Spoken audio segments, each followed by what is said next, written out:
2014 की लहर में संजीव बालियान पहली बार संसद में आए थे।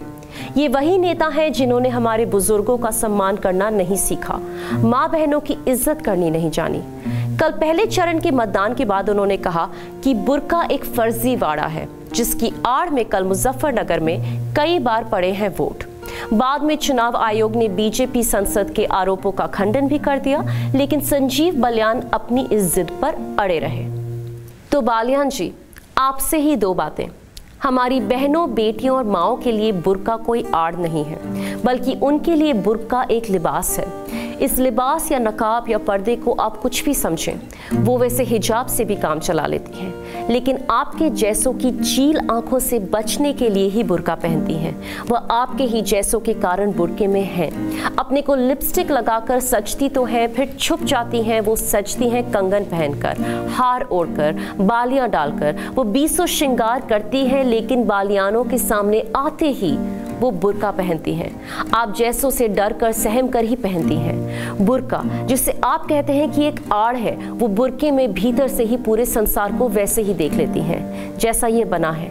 आपको भी वो देख रही हैं पिछले 5 सालों से, जिनमें उनको आप में सिर्फ एक जुबान ही नजर आती है, मर्द के रूप में, जो काफी बदजुबान है। आप जैसे संसार की बदजुबानों को अनदेखा करने के लिए ही वो बुर्का पहनती हैं।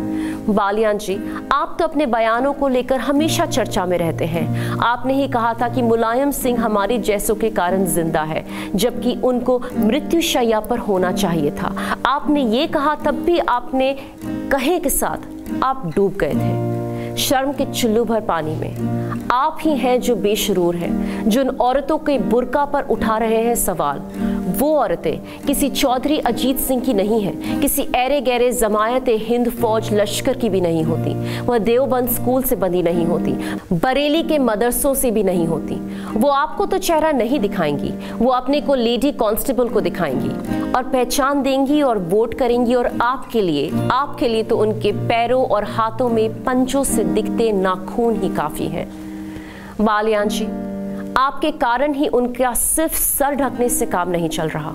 वो बुर्का पहनती हैं और झिल्लियों से आप जैसों को कुछ देखकर ठीक से शिनाख्त कर लेती हैं, इसलिए बुर्का पहनती हैं। वो उस तारीख, तजवीज और तहजीब से बाहर निकलना चाहती हैं। उन्होंने अपने को बुर्के में मर्द से हाँकना छोड़ दिया है। वो मोहम्मद साहब की जीवनी को पूरा पढ़ चुकी हैं। वो जानती हैं कि कुरान के हवाले से ही बुर्के को जो ज़रूरी कहते हैं, वो निहायत गैर ज़रूरी है। लेकिन आप जैसे होते हैं जो उनको बुर्का पहनाने की ज़रूरत समझाते हैं। क्या आप समझे? आप अपनी इज्जत की कमीज थोड़ी बड़ी कर दीजिए। उनके लिए बुर्का या हिजाब इस्लामिक नहीं, जैसे दुपट्टा और स्कार्फ भी धार्मिक नहीं। इसे पहनने की मजबूरी आप जैसे लोगों ने पैदा की, जिसने बुर्के को जबरन फर्ज बना डाला, और उस फर्ज पर भी आपको ही हो रही है प्रॉब्लम।